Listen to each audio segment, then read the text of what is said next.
Good afternoon, and welcome to today's Lunch and Learn. I'm Grace Gallucci, Executive Director and CEO of the Northeast Ohio Area-Wide Coordinating Agency. We are pleased to offer this monthly Lunch and Learn series of discussions as we continue to focus on topics revolving around our Regional Long Range Plan, ENEO 2050, an equitable future for Northeast Ohio. Through the critical lens of equity, our long-range plan is being developed with a framework to promote quality of life for all residents. The aim is to provide citizens better access to land use, housing, education, jobs, healthcare, and economic development through efficient, sustainable transportation choices. Today's discussion on crosstalk, engineer speak and planner speak for better understanding and collaboration revolves around the idea that different perspectives can lead to better projects and that effective communication is vital to gain an understanding of those perspectives as we work together to build our region. Both planning and engineering are essential for successful projects, particularly transportation projects. As a metropolitan planning organization, our role is to ensure regional cooperation in transportation planning, which includes then the lens of both planners and engineers. When engineers and planners work together and collaborate on projects such as our TLCIs, Transportation for Livable Communities initiatives, our regional transit plan, or even, and actually probably most importantly, the ENEO 2050, they can increase efficiency and effectiveness and arrive at better and more equitable options that benefit the community at large. The intent is how to foster collaborative teamwork, understand the different perspectives, and speak the same language, or at least be able to understand and translate what the other means. So that's what today's topic will ideally do for us, offer strategies and techniques to get results from both planners and engineers and foster collaborative teamwork as they help build a more equitable future for Northeast Ohio. I'm really looking forward to this discussion today. Thank you for joining us. We have a dynamic panel. All of our panelists are board members or alternates on the NOACA board, and our NOACA board absolutely is the best board that I have ever worked with, and I believe really is representative of the region. So now I'll turn over the program to your host, Gail Goodick, who will introduce the panelists specifically. Thank you, and Gail. Thank you, Grace. And thank you to everyone for joining us today for today's Lunch and Learn on Crosstalk, Engineer Speak, and Planner Speak for better understanding and collaboration.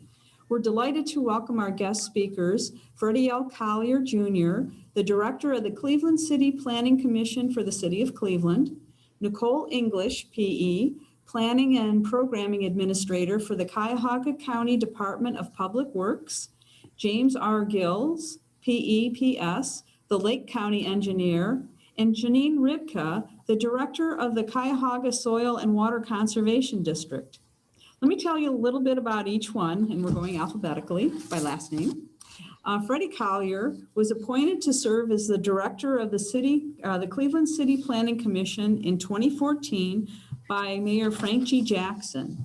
As Director, he works with a team of professional planners who enlists other city departments, community stakeholders, and agencies to promote and implement planning initiatives throughout the City of Cleveland, Cuyahoga County, and Northeast Ohio.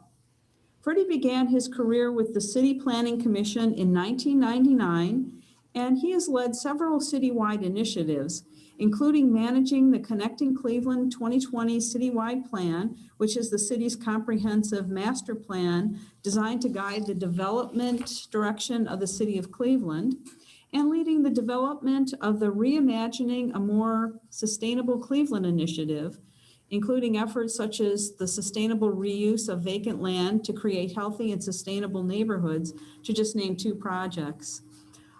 Before joining the Cleveland Planning Commission, Freddie worked for Fifth Third Bank of Northeast Ohio.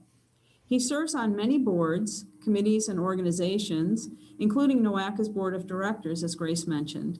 He holds a Bachelor of Arts in Urban Studies with an emphasis in urban planning and a master's degree in public administration. He is a graduate of the Cleveland Management Academy, and in 2011, he was selected to be an Urban Fellow through the John McCloy Fellowship in Urban Affairs, which was established by the American Council on Germany. The next panelist is Nicole English, who, as the Planning and Programming Administrator for the Cuyahoga County Department of Public Works, leads a diverse staff in project programming for road, bridge, sanitary, and facilities projects. She joined the Cuyahoga County Engineers Office in 2010, and then in 2011, with the reorganization of county government and the creation of the Department of Public Works, Nicole expanded her role into sanitary, facilities, and airport projects. She has led many complex and critically important projects, such as the Cuyahoga County Real Estate Portfolio Consolidation Project, the Cuyahoga County Headquarters Project, and the Downtown Cleveland Hilton Hotel Project. Nicole is currently managing the Justice Center Complex Project and the Lakefront Access Plan. Before joining Cuyahoga County, Nicole spent 8 years at HNTB in various capacities related to planning and traffic engineering, where she oversaw many studies throughout Northeast Ohio. Nicole is a past president of the WTS Northeast Ohio chapter and currently serves as a director and is active in the Transportation U program. Nicole also volunteers with the Cleveland Municipal Schools District's True to You mentoring program for 8th grade students, and she serves as an alternate on NOACA's board of directors. She earned a Master of Science in Transportation Engineering and a Bachelor of Civil Engineering degree from the University of Dayton. Our next panelist is Jim Gills, who has been the Lake County engineer for 20 years, where he is dedicated to improving the quality of life for Lake County citizens by providing safer roads, bridges, and intersections. Notable projects include the State Route 2 expansion and the Vrooman Road Bridge. Before joining Lake County, he served as a Jefferson County engineer for 4.5 years. Jim has also been active in private practice on environmental consulting for almost 40 years. In addition, Jim has been a part-time instructor in the engineering department at Lakeland Community College for 23 years, and he serves on NOACA's board of directors. He holds a Bachelor of Science degree in Civil Engineering from the Case Institute of Technology. Our final panelist is Jan Ripka, who has served as the director of the Cuyahoga Soil and Water Conservation District since 2001. Formerly the Public Involvement Coordinator for the Cuyahoga River Community Planning Organization, she works in collaboration with other local agencies and governments, the public, planners, and municipal engineers to develop programs that protect and restore healthy soil and water resources, address environmental mandates, and have a foundation of education and community engagement. Jan earned a BA in Geography from the University of Cincinnati and an MS in Urban Studies from Cleveland State University. She serves on the committee for the Ohio-Israel Agriculture and Clean Tech Initiative Advisory Committee and has previously served as an appointee to the Ohio Farm Bureau Advisory Board and the Ohio Parks and Recreation Advisory Council. Jan also serves on NOACA's Water Quality Subcommittee. So welcome, panelists. Okay, before we get started, let me mention that if anyone in the audience has a question, you can type it into the Q&A function, and if we have time, we'll go back and ask some of those questions. So in today's discussion, we're going to focus on transportation and infrastructure projects and how different perspectives through collaboration can help us achieve better results. So let's start with the engineering side. So what do engineers tend to focus on with a transportation project, and what expertise do they bring to the table? So Jim and Nicole. Jim, I could start. I would say most people would assume and be right that engineers really like standards, right? They are often bringing manuals to the table and telling everybody how it's always been done. They focus a lot on safety, which is, their responsibility. Sometimes that's seen as being strict, but often, for a good purpose. I think they do tend to focus on common practice, and so sometimes new ideas get us a bit nervous as engineers because that's just not how it's been done before. I think a lot of times we focus at the project level, and so we're worried about the current project at hand, where when we get to the planner side, they really see a bigger picture, whether it's the whole city's master plan, the Greenways initiative for the county, bigger picture ideas and how our little projects fall into them. Whereas the engineers, are often working on a project at a time. And so they're very focused on just that project and don't necessarily always understand or see how it fits into the bigger picture. Good. So Jim, would you agree with that? Well, yes and no. I would tell you that the bigger picture is extremely important, and those of us that are in a command position realize that. However, I do agree also that some engineers get a little tangled up in the weeds. But engineers are analytical numbers people, and that's really important to understand. By a number of people, I mean, we want to know in a transportation project how many cars and trucks we are moving. Do we need 1, 2, or more lanes? What are the environmental issues? What will the stormwater, where will the stormwater discharge? What are the soil conditions? Urban or open land? What are the water crossing issues? What are the speed restrictions? Project dimensions? We also, it's important for us to know what other infrastructure is going to be impacted and what are the needs.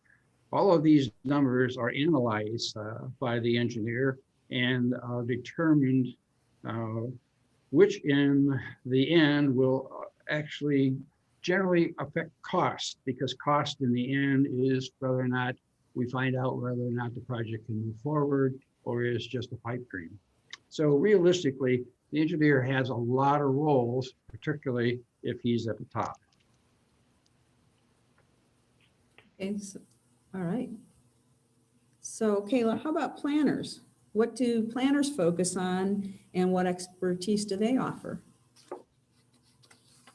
So I'll start, although I would defer to Freddie because he is the real deal as a planner. I would say I'm certainly in the planner category, but more in kind of environmental planning, if you will, but the watershed planning maybe. In program planning. But anyway, when I think about the difference in the approach to a problem, I kind of view planners as being dreamers and idealistic, and not in a bad way. That from the planning perspective, it's like we're looking at the problems, and I think Nicole kind of alluded to that, kind of the big picture and what's out there. So I think planners' approach sometimes is a little bit more holistic, and maybe with the kind of the bird's eye approach, from afar, and then coming down and taking in all of those considerations and really thinking about who the stakeholders are that need to be involved on a particular project. and Freddie, what would you add?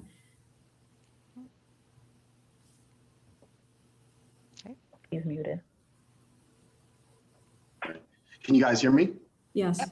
Yeah, I think, from a planning perspective, I think there's a misconception that we are just high level.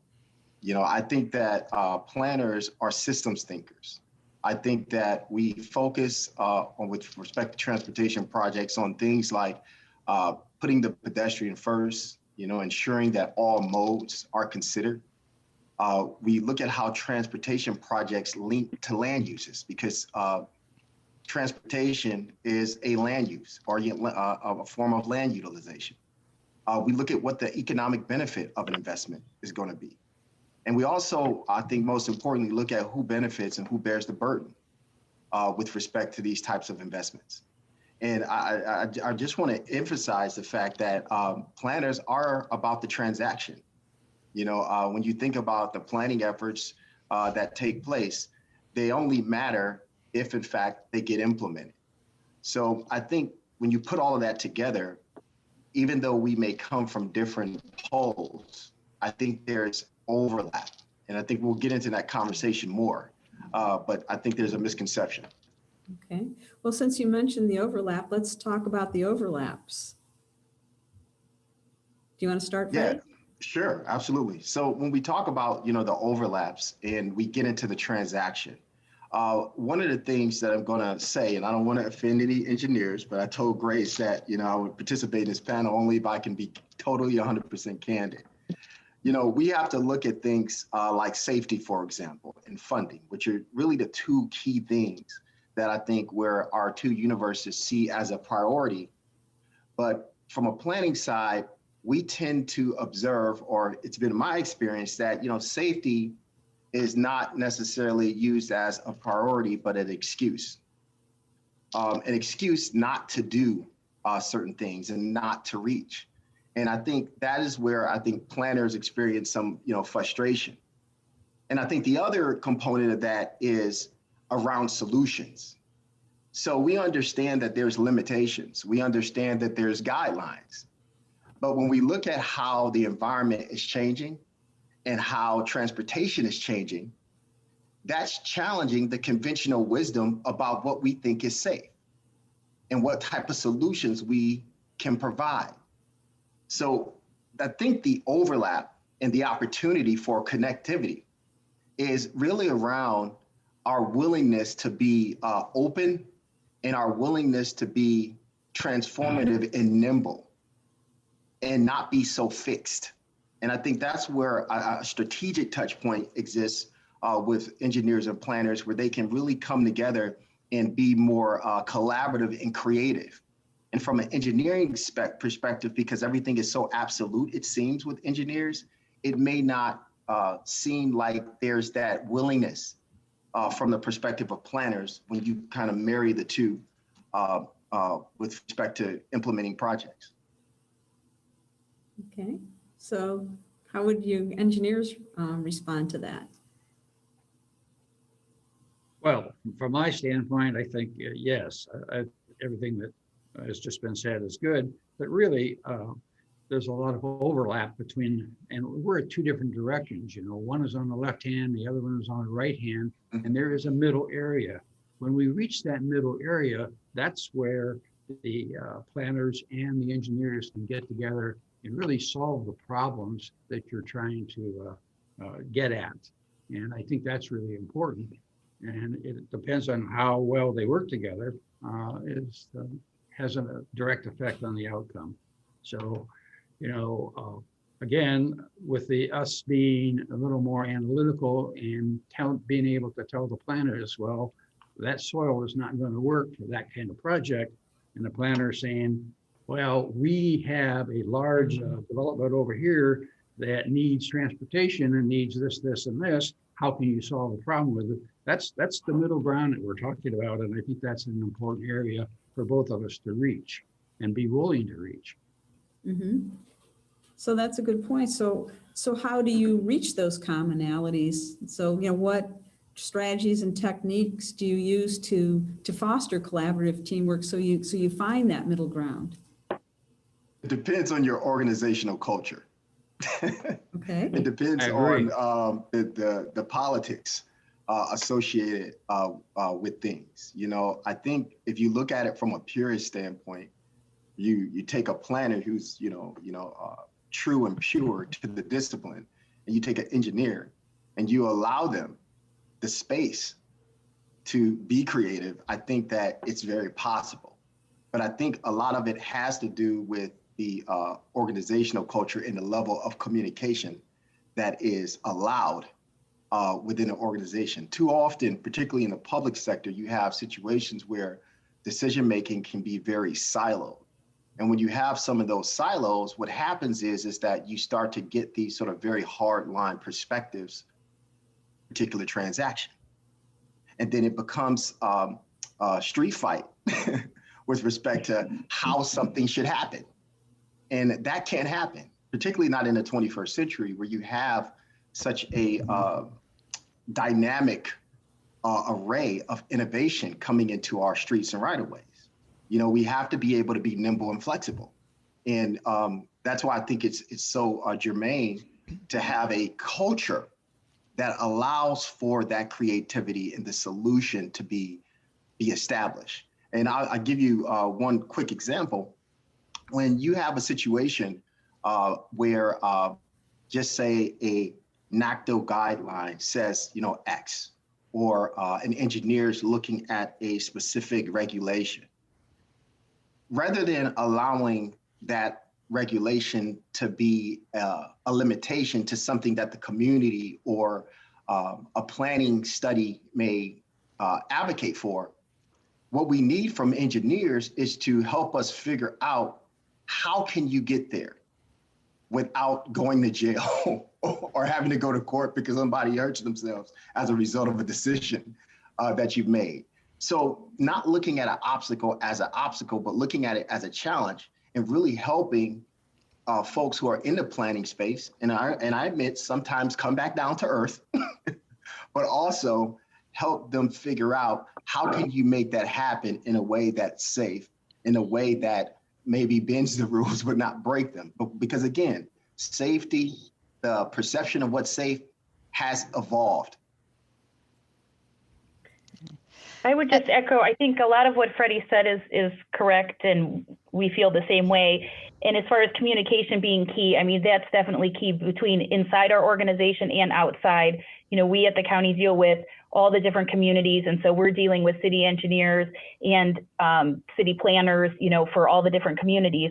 And I think early coordination on projects, even before you even think of a project, we want to open those lines of communication so that you already have a relationship built before it's too late. You know, we often will start a project and someone has an idea and we're already in the middle of stage one design, and then it's very hard to work together and go backwards. Nobody wants to do that, right? So That's right. I think having regular communication, and although no one really wants to have extra meetings just to have meetings, it does help just to build that rapport so that you already are talking about what's coming up in the future before it's here and too late.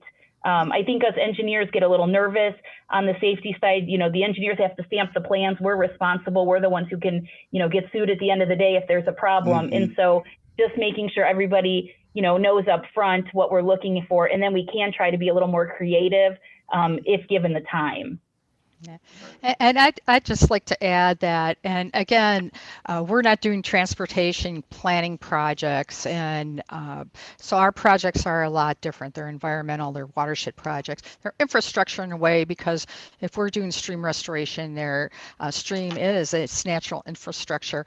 But talking about this, and I think everybody here is on the same page, and that's like we're all trying to get the job done, and we have limitations, whether it's regulations or whether it's always the bottom line is about the money.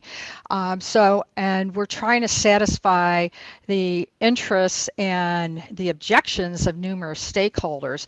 And you know, going to what both Freddie and Nicole and Jim have said that, you know, assessing that situation ahead of time and kind of understanding the projects that we've done, and when we're getting everybody to the table before we have that public meeting to get the public input, we're asking each other, what are the objections? What are we going to possibly come up against? Because every time you do, there's cause and effect. So trying to get in front of that and understand what some of those objections might be, those concerns, I think help lead to a much better, more robust and dynamic project, and just from start to finish. And that's our experience in our office.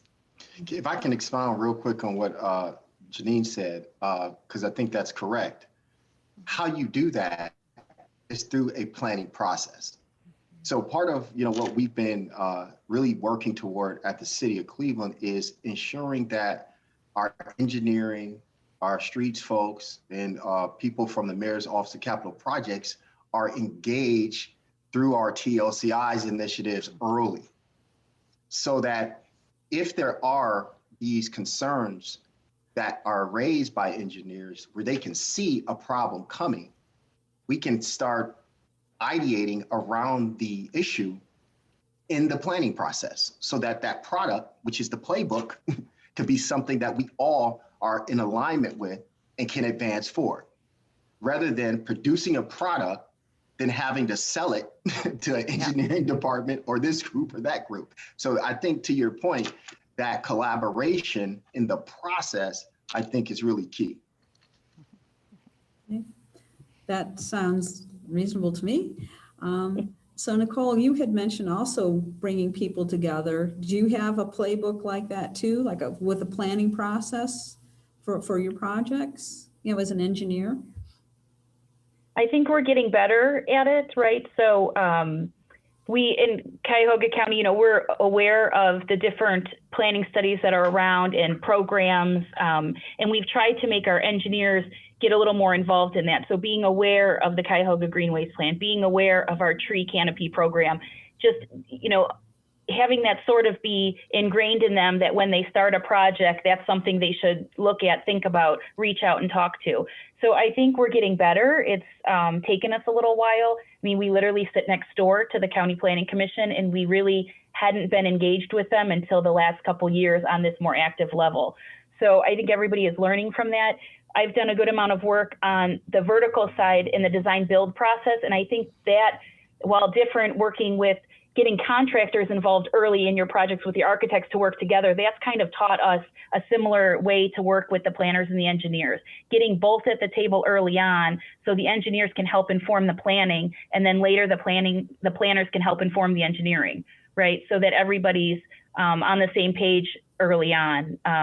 So we're trying to get there, right? It's not as easy for everyone to adapt, but I think everybody's making a pretty conscious effort to really think bigger and get people involved early on so that we get the best projects done, because all of us can do all this work, but if nothing gets built for the users, we're all wasting our time, right? So we all really do want to see projects get done and have them be successful for everybody.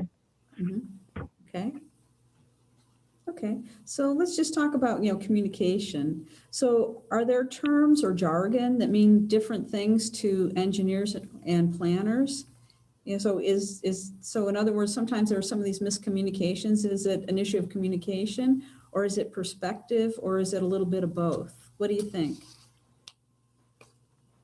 Well, from my standpoint, I would tell you that they're, you know, engineers and planners speak, when we talk about these kind of projects, we all speak the same language. So I have not experienced that, so I'm not going to be able to comment on it. Okay. I have no problem with it. Anybody Yeah, else? I think he's right with respect to the language. I mean, because the language is pretty much what it is. But I think the problem is perspective. I think that's where the issue lies. When you talk about complete and green streets, you know, we know what they are. But the perspective of a planner can be different with respect to where it can be applied and you know, kind of what that looks like. And I think one of the ways in which that can be better dealt with, you know, is really looking at, through that design process, when you're talking about these concepts, whether you're talking about a green and complete street, a midway concept, a cycle track concept, and those type of design elements, being able to collectively visualize what you see and co-creating that, I think, will be the bridge. I think it's through the design prism that bridge can be connected with respect to the difference in perspective. Mm-hmm. Okay. Anyone else have any comments? Okay, let's talk now about project timing and timelines. For example, sometimes a planning study will include recommendations for a roadway, but the roadway was recently repaved or a bridge was recently replaced. So it isn't feasible financially to implement the planning recommendations for a long time. So how can engineers and planners work together to result in better, faster, and less costly infrastructure improvements? unless it goes back to what you've already been saying about get together early. But would anyone like to expand? That's a good one.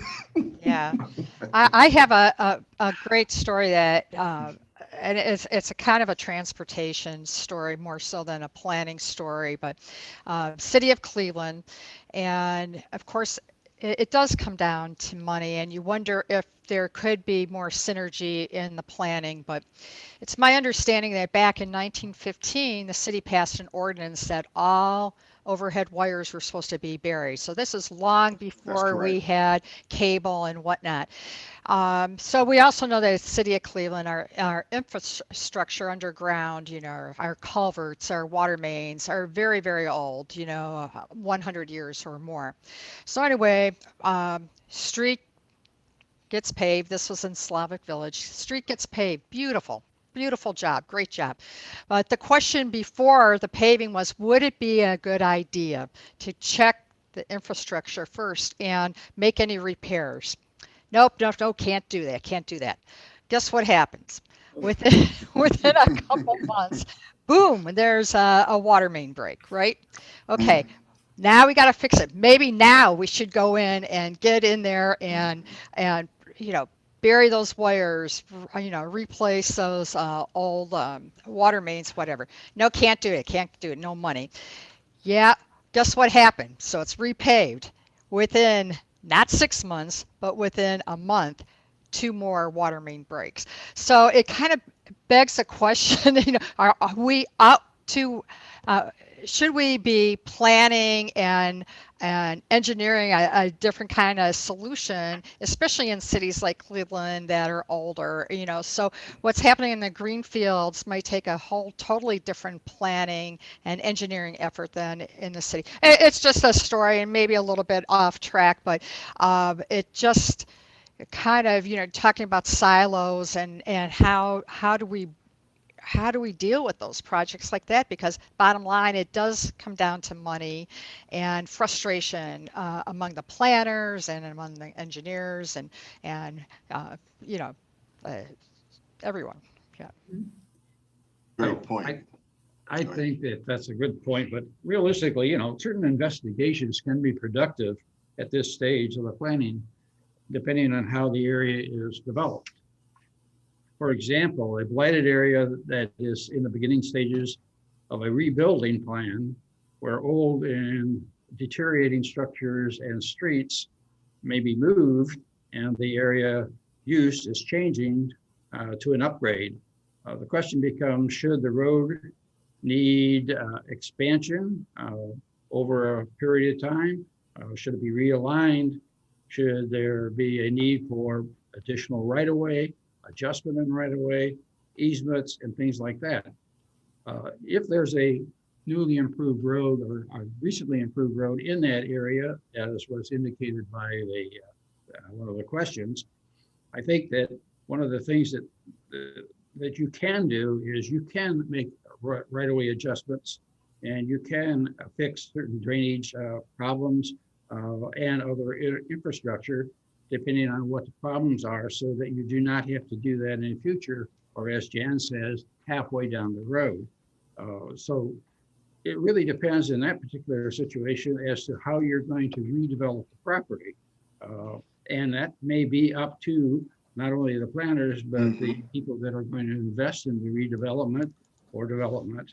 And it really becomes an easy way to make it the area and the planning process ready for a major improvements, such as underground roadway and other improvements as the area redevelops itself. So what you're doing in that particular case is you're not only setting up an area for redevelopment, but you're also setting it up on a time schedule such that the engineering and the construction makes sense and reduces the cost to a minimum.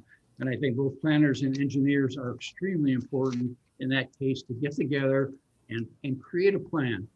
Because as Jan says, the underground infrastructure can always be a problem, particularly in an area that you're going to reconstruct. I guess I would just add, a lot of things come down to money, right? So sometimes people have the best intentions, but if you don't have the funds to do everything that you want at one time. So I think we've tried to take a good look at being creative in funding, making sure that we exhaust all of our resources. I know the sewer district's been very helpful lately on, when you have a roadway project coming through, even if it's not exactly the time, it's a few years out, working with us to make sure that we're putting in the underground infrastructure before, we come forward with a road project. So I think we've been trying to look at different funding mechanisms to make sure that these projects are successful and everything, as much as we can get included at one time. And like you said, not coming back again and redoing the road, at a later time.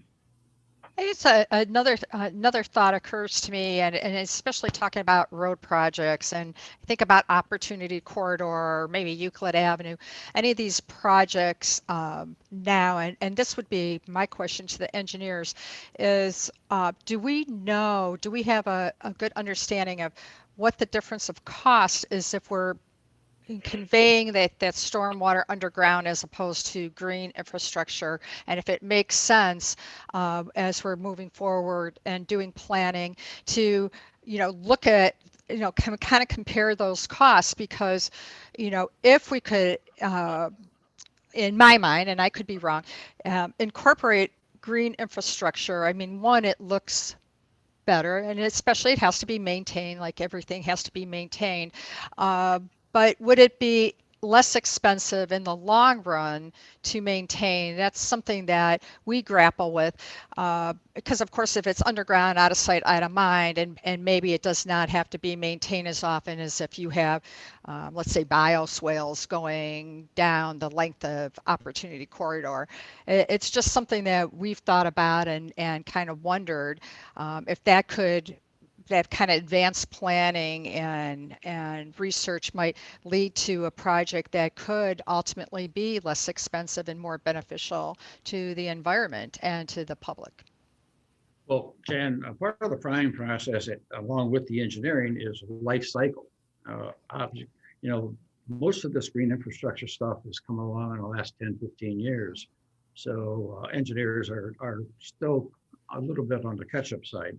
But by working together and collaborating, as we've been talking about, the engineer and a planner can look at these items and they can run life cycle costs, because when you talk about a major sewer underground and versus the green infrastructure and its maintenance, that's where you go to the life cycle cost, because it may look Right. be in initial construction less expensive to do green infrastructure, but in the long run, it may not. And that's why we do a life cycle. Generally speaking, my opinion would be that most likely where you can get green infrastructure, it probably will be cheaper. But one only knows, and part of the process is to do that exercise. And relative to that, a lot of times that exercise really depends on who's doing the work. In a public sector where everybody's working on salary and have plenty of time to do these things, that's easy. If that service is hired out to a consultant, it really depends on the budget and what the intention of the project is. And I would like to just kind of take us back to the timing question, because that's a huge deal. And someone indicated or mentioned funding, which is key. But funding is also tied to the whole decision-making component of this that we cannot leave out, particularly if you're in the public sector. So those electeds and others who make determinations about what gets prioritized is important. You can have a planning rationale laid out about what gets prioritized, but sometimes there's other dynamics that dictate when something should happen and what's going to get funded and what's not. And when you think about the funding, because funding is light, obviously, so that means you have to pick and choose, unfortunately. Now, for us, one of the things that we've been trying to do with respect to having limited, resources is trying to figure out how do you prioritize? Because at the end of the day, fundamentally, any elected official is going to want their streets to work. And when I say work, that means people are not running over potholes, and you're not getting those types of calls, and you're not getting those basic service type of calls because your streets are just not working. So we've been trying to put together a structure where we've categorized projects. And I don't take credit for this. This is actually a gentleman inside of City Hall who really came up with this structure. His name is Terrell Cole. He works for our operations cluster, and I think it's a brilliant framework that gives us some hope here. So this categorization of run, grow, and transform projects. Run projects are those projects that are your basic sort of maintenance type of pool of projects to making sure that you're meeting the minimum standard to make sure that your streets are functioning. The grow projects are those that are a little bit more nuanced, where you may be able to take resources and prioritize them in a way where you can get some more niceties along a corridor or a street. And then you have what we call your transformative projects. And those transformative projects are your Bentleys of the transportation world, where you have an aggressive proposal like a midway or a cycle track sort of a deal, or a Euclid corridor type project, right? Because you can't do that wholesale everywhere. So when you have those limited resources, you have to start trying to prioritize.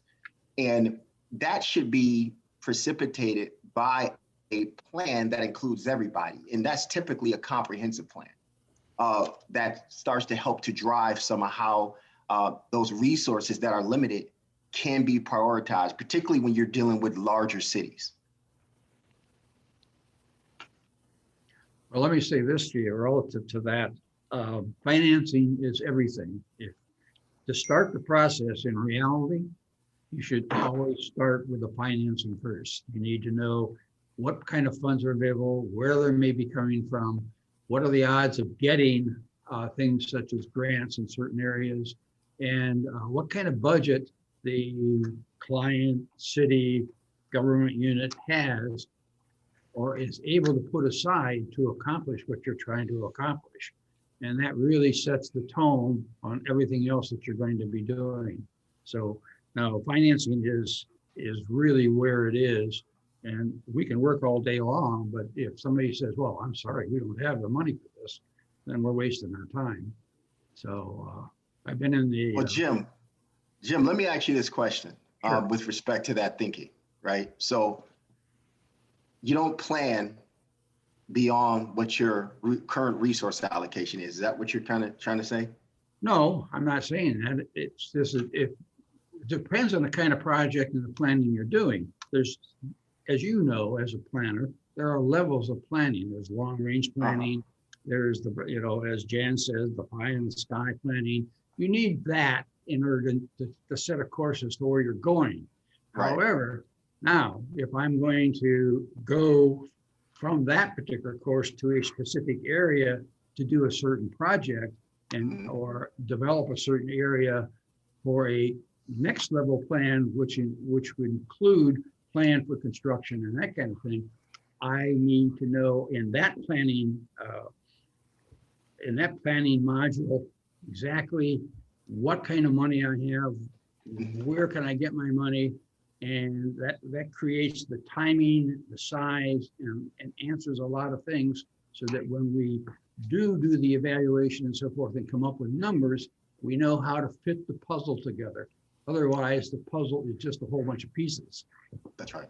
That's right. So that's where I was going. And I'm glad you clarified with respect to knowing the numbers, right, so that you may be able to go and get more money if needed.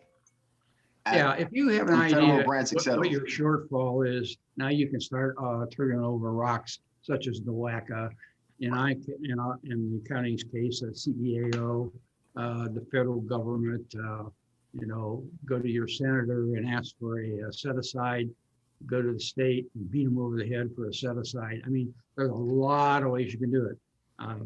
Part of my background is project financing. I've been doing it for longer than I'd like to know. longer than most people have been alive. And so, I really, from the standpoint of what we do here, the financing is the real driver if you want to construct a project. If that's what you're planning for, which is what you should be planning for in this other module, then that's where you really need to start. And that's what I referred to in the beginning as numbers, and whether or not we're going to come up with a feasible project, how we have to adjust that project to fit the numbers. I mean, if we get a project and it can't be funded in route A, then maybe route B is fundable because there's less cost involved in the construction. So, these are all things that are very, very important. But financing is where it is. And I think that leads to just making sure we're all being patient sometimes too. So I know everyone's eager to do things right away and quickly. And in order to get the best results, sometimes it does take a minute or two, or years and years. But I think the towpath is a really good example of that. It took a long time. I think in the end, everyone's really proud of the product we got. But in order to assemble all the funding, get through the environmental hurdles, and get what the general consensus wanted on the project, it just took some time. So I think sometimes being happy with some incremental wins early on and knowing that you're going to get there at the end of the day, it's just going to take us a little bit to get there. Yeah, that's a great point, Nicole, and excellent example. I think, as planners that, how many comprehensive plans have we had in the city of Cleveland? Like Jim, it's been many years, right? So we've seen many plans, and sometimes they're so big and so comprehensive that then everybody's just like stalled, and instead of saying, let's take a project, let's do one project and celebrate that project getting done, not unlike the towpath trail. It was incremental, and that goes back the inception maybe almost 30 years ago. So celebrating every new stretch of that, and here we're heading towards the lakefront right now. So sometimes I think as planners and dreamers, we dream really big and we do these pretty kind of plans and documents, and then stalemated, and where do we go next? Although I think there's some great plans now underway, the Cheers project, now the county planning is starting the initiative to look at the whole lakefront. So that's really exciting, and I think those planning projects have incorporated a lot of input from a lot of different people with expertise in all kinds of fields. It's funny you say that because, when we look at the lakefront, for example, or the Cuyahoga River Valley, we believe in planning and doing. And if you notice, there's a lot of implementation that's happened on our waterfront, starting with the West Shoreway by NOACA, the city, and other organizations. So these big picture plans, starting with the waterfront district plan, was foundational to the advancement of all of these transactions that we can literally point out and put numbers to, take pictures of, and go point at. So I think you have to have that big vision so that your transaction can mean something. Because what ends up happening when you don't have that, people mistake activity for success. They go to a bunch of ribbon cuttings, they throw a bunch of money at stuff, and it really doesn't change overall what we're trying to change. And I think it's important to be able to have that vision and understand that plans don't sit on a shelf because planning's bad. Plans sit on a shelf when people don't execute. Right. Absolutely. Yep. I agree. You have to have the plans, but I also agree that you have to make sure you're celebrating every time you make inroads into that plan, because that's what the public expects and the public wants to hear, and the public's not in the weeds like we are. So sometimes they don't know, they're not seeing the forest for the trees, So yeah. Celebrate those wins. We have about a little less than 10 minutes left. So I'd like to open it up to some of the audience questions. So we have one that says, as discussed, when there are conflicts between what engineers and planners consider safe, What tips do the panelists have for seeking resolution? I think a lot of times we'll ask, mainly, you know, if our consultants are working on the project, or whoever's come up with this different idea, to come up with, has this been done somewhere else? Because a lot of times, just because it hasn't been done here in town doesn't mean it hasn't been done elsewhere. I mean, we often, when we're having federal money, you know, we'll run into that at ODOT where they say, you know, this isn't our standard, we've not seen this. But if you can bring in some real world examples, or, you know, how they anticipate it to work, I think that sells it a little bit further, and it's easier to talk together, because when it's new, you know, a lot of people struggle to really want to get over that hump. And so seeing where it's been done other places, how it's worked, they can touch and feel it, and that does help. Mm-hmm. And I think too, really starting to rethink the standards. The world has evolved, you know, and I think that there needs to be more of a cyclical evaluation of standards, given the pace of innovation in today's world. Okay. Anybody else? Well, I guess my response to the whole thing is basically, look, just because you haven't done it doesn't mean it doesn't work. And no, you don't have it anyplace in Ohio, but there's always a first time. You have to start out with the first step. You don't take the first step, you don't get through the doorway.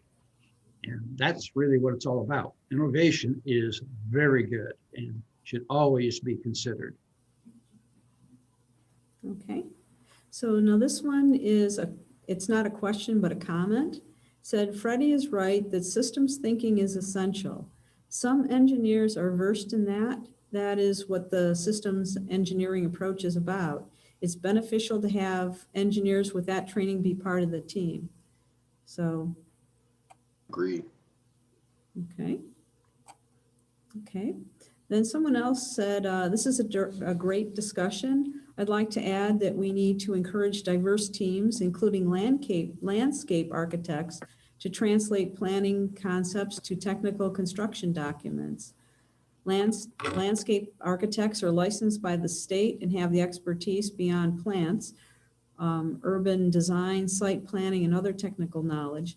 Depending on the practitioners, specialties include stormwater, aesthetics, and designing planting areas in a way that promotes long-term survival. And it says we bring knowledge both related to both engineers and planners and can be a great bridge.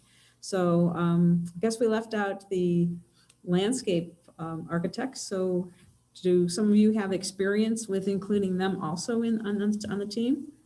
We do, definitely, in our watershed project planning, and which is great, you know, just figuring out again how to take that important natural infrastructure and make it perform better, allow it to perform, you know, better, and to solve some of those problems, like in our world, related to flooding, perhaps, and that impacts, of course, the populations.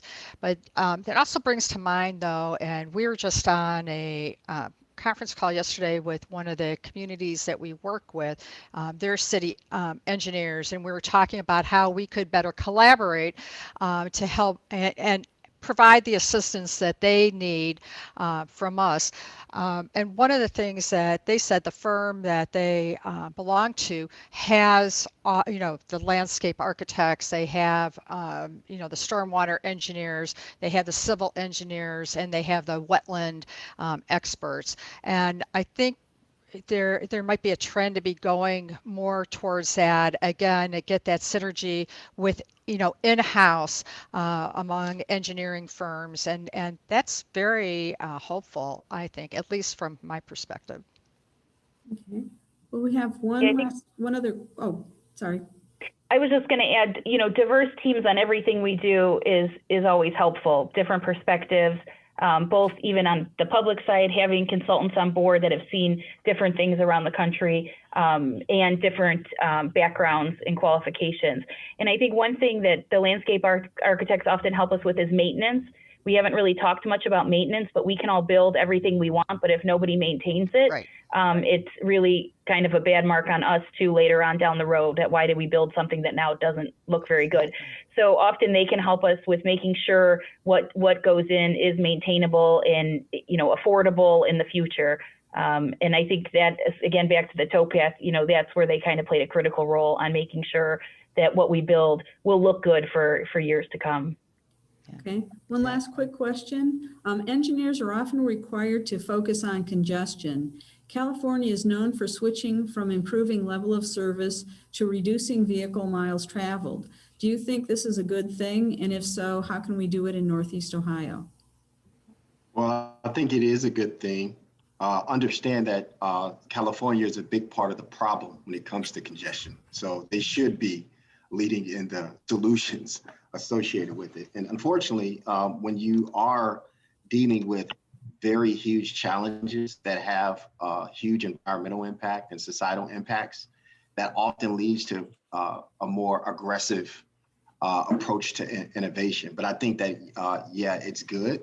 And, you know, I'm not surprised that California, you know, is kind of leading the way in that. Okay. Well, we're running out of time, so I would like to ask if any of the panelists have any last comments.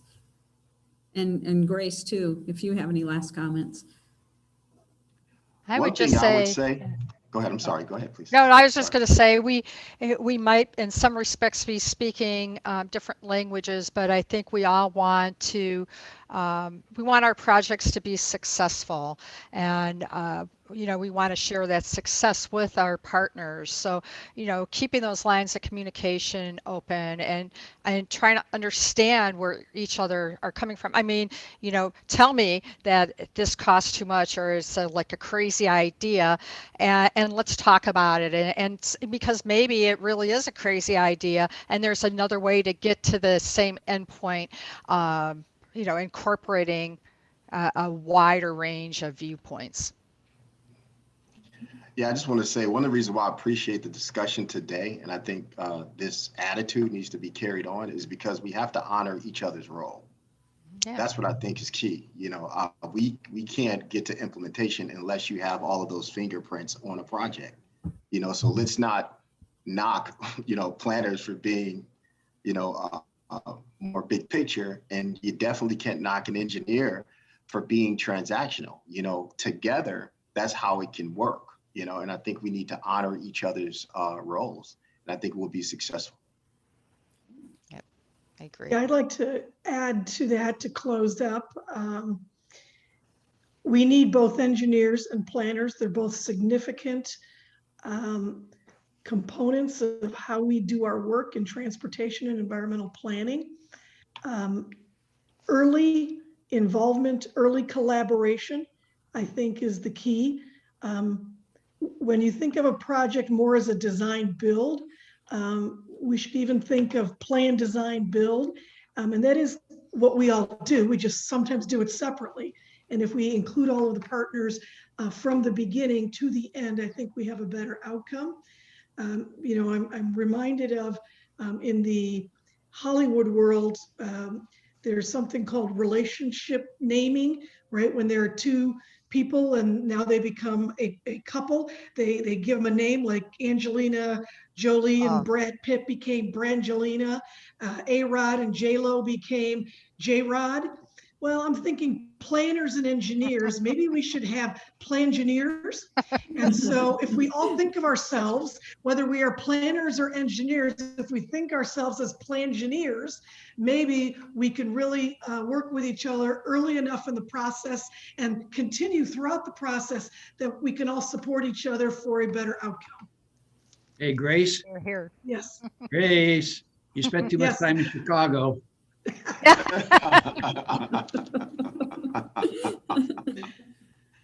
And I'll just leave the closing thought. I love Chicago, one of my favorite, if not my favorite city. No, DC is my favorite city, but No, Cleveland is your favorite city. Those yeah, are your favorite- well, it's my home. It's my home city. But here's what I'll say: that while I appreciate all these great projects happening everywhere from California to New York City, that sometimes I think in Cleveland we underestimate our ability to be innovative and to sit there and say we're doing something that's new that hasn't been done somewhere else, and I really want to see that for Cleveland. Here, here.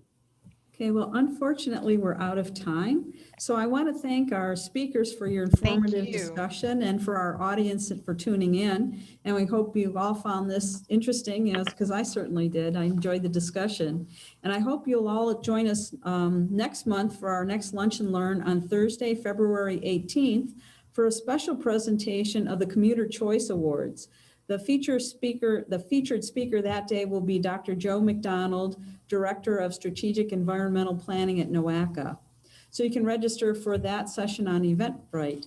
And until then, take care and plan on. Thank you again, everybody. Thank you. Thank you. Bye. Take care.